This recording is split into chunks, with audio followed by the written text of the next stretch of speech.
Hi, good morning. So, ikasa natin yung Get Ready With Me Challenge. So, samahan nyo ako mag Get Ready With Me Challenge. So, nakapag-cleanse na ako ng mukha. And then, nakapag-moisturize na din. Hindi ko lang nakunan. So, start na tayo sa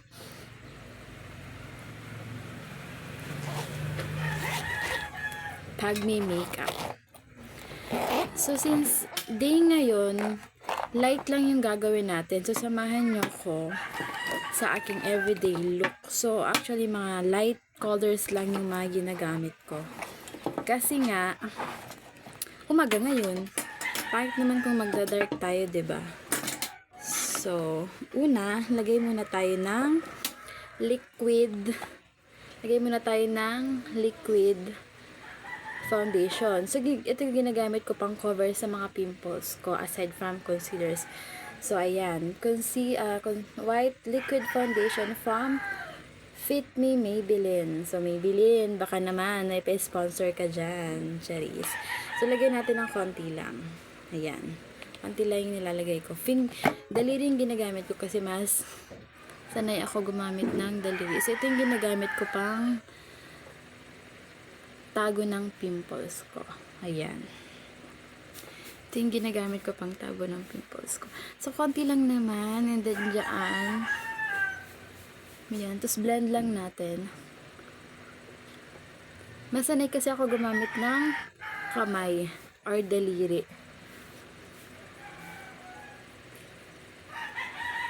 Tingnan natin kung may pagbabago Kayo na mag-compare.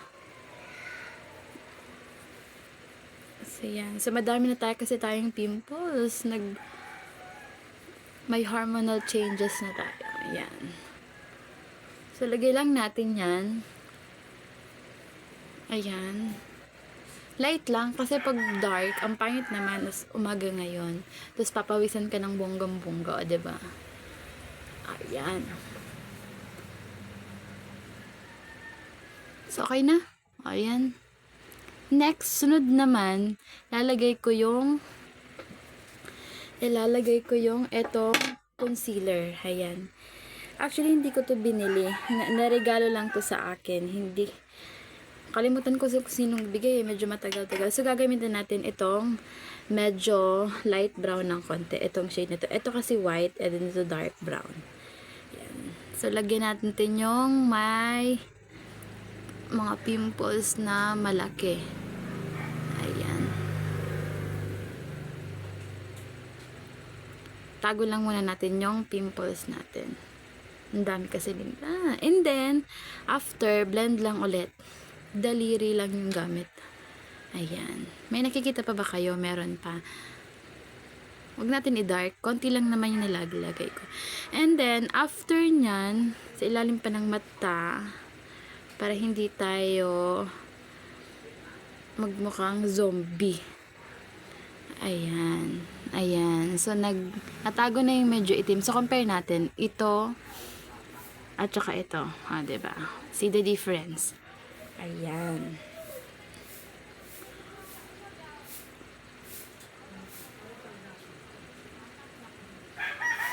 Maganda sa actually, nakalimutan ko na kung sino yung nagbigay nito na sa akin. Narigalo to eh. Ayan. Tinitipid ko kasi ang ganda niya gamitin. Ang ganda niya gamitin. Ayan. Sa kilay naman, hindi ako nagkikilay kasi nga makapal na yung kilay ko. Nilalagyan ko lang ng konting color. So, ito yung gagamitin nating ayan, pangkilay. From Avon, Simple Pretty. Nagustuhan ko to kasi medyo soft siya, unlike sa ibang. So, nilalagay ko lang to pang color.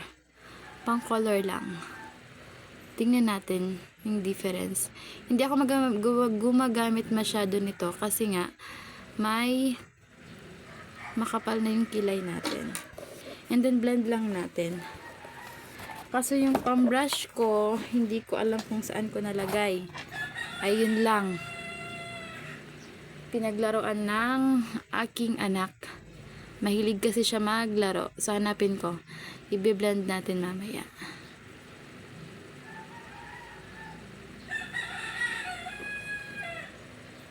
Pudpud na siya guys kasi Halos araw-araw ko siya ginagamit. Ayan. So, napudpud na siya. Medyo madilim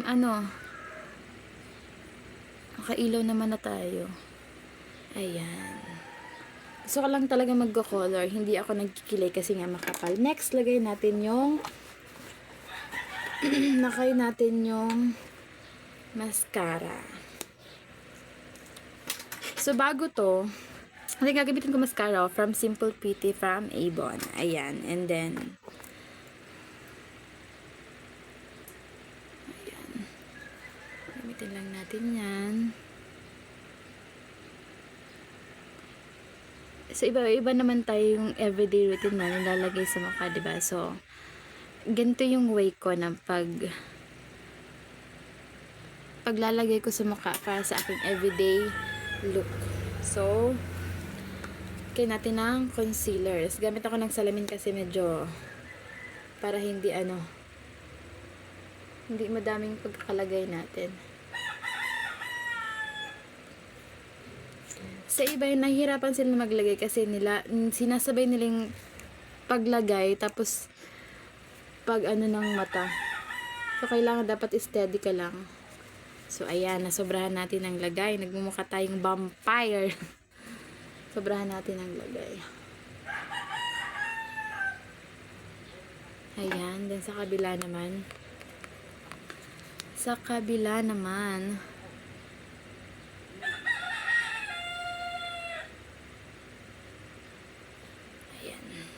So, very, very light lang talaga ng konti. So, ayan. So, Simple Pretty. So, Avon, baka naman may pa-sponsor ka dyan. Then, yung ginagamit kong cleanser sa kanila din. Maganda. Talagang, tinetest ko lahat. Ako yung unang gumagamit ng product na binibenta ko. So, actually, mabenta sa akin yung pabango. Kahit ako, yun din ang gamit ko. Sweet Honesty din ang gamit ko. So, ayan.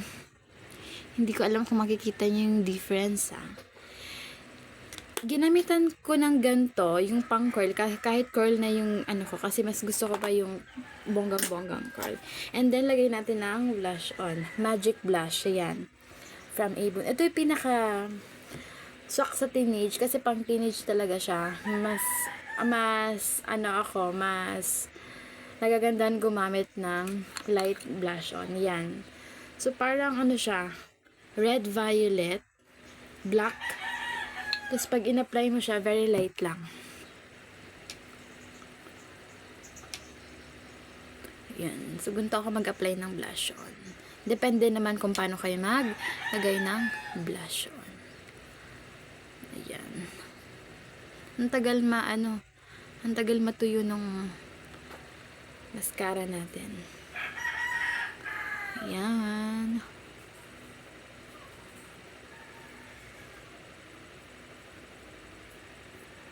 Maaga ako nakapagligo ngayon. Kasi, lagay din natin sa nose, sa baba. Ayan, para mag-blend yung kulay niya.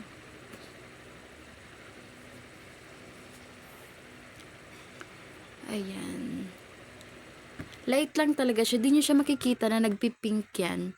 Pero pag malapitan in person, maganda yung niya. Maganda yung effect ng blush on. Yan. Simple Pretty Magic Blush, Mystical Black. Yan. From Avon.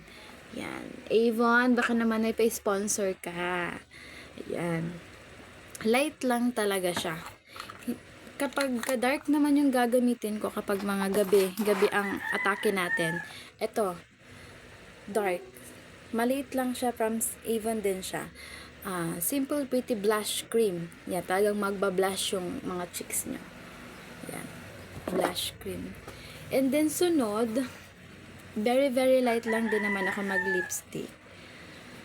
Ito pink, shade niya is pink, pero ayoko gamitin yan. Ito yung everyday routine na ginagamit ko. Pwede din naman, Hydra Muabe. Ayan. So, ginagamit na to ng anak ko. Kaya ganito na. Pagpasensyahan nyo na. And then, ito yung kadalasan na ginagamit ko, yung Divine Twig. Halos sa color, medyo dark din siya na brown. Pero bago yan, mag-moisturize muna tayo ng lips. From Avon din naman yan. Ayan. With aloe vera. Lip gel moisturizer. So, lagyan natin. Ayan. Lip gel moisturizer from Avon. So, Avon, dami ko ng product na ginagamit mo. Baka naman. So, yan. Maganda siya gamitin kasi may aloe vera na siya. Aloe vera gel. Hindi siya nakaka-dry. So, perfect pang winter. Lalo na ngayon, malapit na mag-taglamig. Ayan, so lagay natin. Ito, very, very light lang naman yung ginagamit ko. Basta mag-blend lang dun siya sa nilagay kong moisturizer.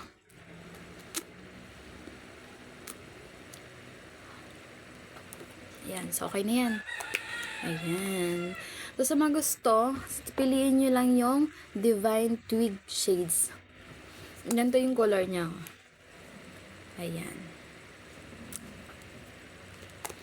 Hindi kasi ako sanay gumamit ng pulang-pula unless kailangan kapag mga heavy event. Yan. Tsaka pag gabi. Gabi ko siya ginagamit. So, that's it. So, wala tayong panglagay na pang-spray, pang-finish up. Ay, hindi. Nakalimutan ko ang Simple Pretty Press Powder. So, gamit tayo nito. Ito talaga yung, kahit naglagay tayo ng liquid foundation, ito talaga yung finish touch natin. Hindi ako nag-eyeshadow kasi hindi naman heavy yung pupuntahan natin na event. So, kapag mag-eyeshadow ako, ito yung ginagamit ko, yung hard blush ko.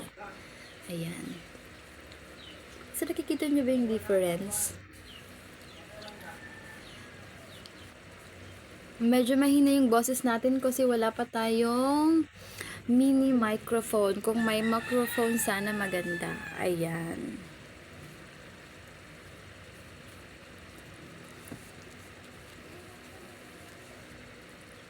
And then, lagay lang natin sa leeg. So, sa mga gustong bumili ng product, pwede kayong pumunta sa pinaka-main branch ng Avon Verac, located at Salvacion Verac, Imelda Boulevard. Sa baba lang po yun ng Zibris. So, sa may pier lang po yan. So, kapag bibili kayo at hindi pa kayo member, gamitin nyo lang yung pangalan ko and then yung discount ko. So, medyo malaki-laki naman yung discount ko. Kapag nagustuhan nyo yung product na pinakita ko or ginagamit ko. So, ayan. Okay na. Okay na tayo. So, this is the final look. Yan, yung final look natin. Ayan. Bye-bye!